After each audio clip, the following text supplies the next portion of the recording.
Serious, when you're lying in bed at night, do you ever randomly remember some embarrassing stuff you said and beat yourself up over it? If so, what happened? Sharted on my friend's pillow when I was 6 pretending to be a hurricane, that still haunts me. Yes, and it's almost always the same situation. The first time a girl got me off, I said, "Oh man, now I have to change the sheets." She laughed so hard I thought I was going to die.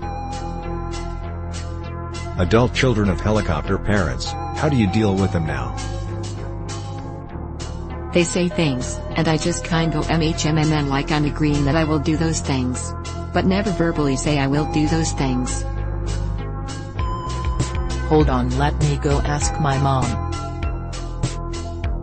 I just say no when I'm told to do something or follow a rule. I don't give a reason, even when I'm asked why. It's satisfying. I'm low contact. A lot of us go low or no contact. People who uploaded a question on this subreddit and didn't have it answered, what was your question? There was a chain of questions of what screams that someone is insecure or what screams that someone is an asshole and so on. I tried to make the thread with screams, but deleted for being too short. What age did you move out of your family home? Did you just made it AskReddit /carrot2? What a mad lad. People who settled, are you happy with your decision or do you wish you had trusted yourself and kept searching? People who uploaded a question on this subreddit and didn't have it answered, what was your question? People who've been told they are going to die very soon, what was your initial reaction? Why people sort by new. What horrible, ridiculous names have you heard parents choose to call their children? Had a little boy in my program named Rowdy. Kind of rednecky but, whatever. Then I found out his older brother is named Howdy. WTF. Found out later that the older boy's legal name is Howard. That's less ridiculous, at least. An ex had friends who named their kids Hate and Hate and Rage. Good luck, kids. I went to high school with a guy named John. Yes, his first name, middle name and last name were all John. My neighbor was the 12th kid. His parents named him 12er. That's gotta be the worst I've ever seen. Baby girl. Yes, this was their legal name. If a prisoner on death row asked for Chinese for their last meal, what would their fortune cookie say? Tomorrow, new day, new you. Live like there's no tomorrow. A pleasant surprise is waiting for you. Don't waste time looking back, life is short. Your troubles will soon be at an end. Your near future will be very shocking. Your fortune is in another cookie. What annoys you the most on Reddit? Maybe I'm in the wrong subs, but it feels like everything is just reposts and tech lines. Everyone is called a narcissist or sociopath, and going no contact is the only solution. The amount of purposeful misinformation that people put out. I've never seen a point in purposefully lying and distributing misinformation to suit your needs. If you are wrong, then you need to take in the new facts and adjust your outlook. The amount of information passed off as accurate, despite it being completely incorrect, just because it was said in a witty manner or there's some anecdote on why they're right and the actually correct poster is completely wrong.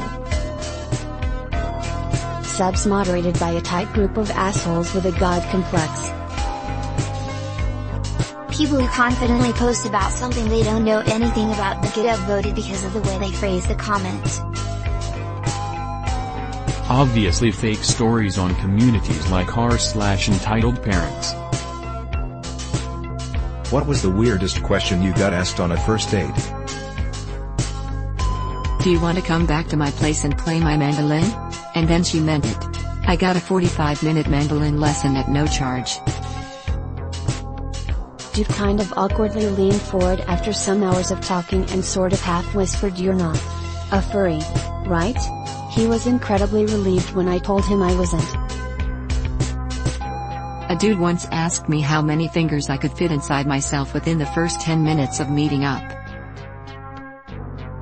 So what do you want to do next, Steve? My name is not Steve. My dick size. Mind you, the date was merely hanging out at my place, and she asked me question in full earshot of my mother. How would you feel about a mandatory mental health checkup as part of your yearly medical exam? Yearly medical exam? What are you talking about? Mandatory? No thanks. Highly encouraged? Subsidized? Day off work to go get your mental health checked out? National holiday for mental health checkups? Yes, all that. Mandatory? No thanks. I mean, I'd like to be able to get a yearly medical exam before I start worrying about mental health. If it meant I get some sort of treatment that didn't result in a huge bill later, then cool. It's incredibly hard to do. Except for the really extreme cases, most mentally ill people are capable of appearing normal, especially people with depression/anxiety, if they want to.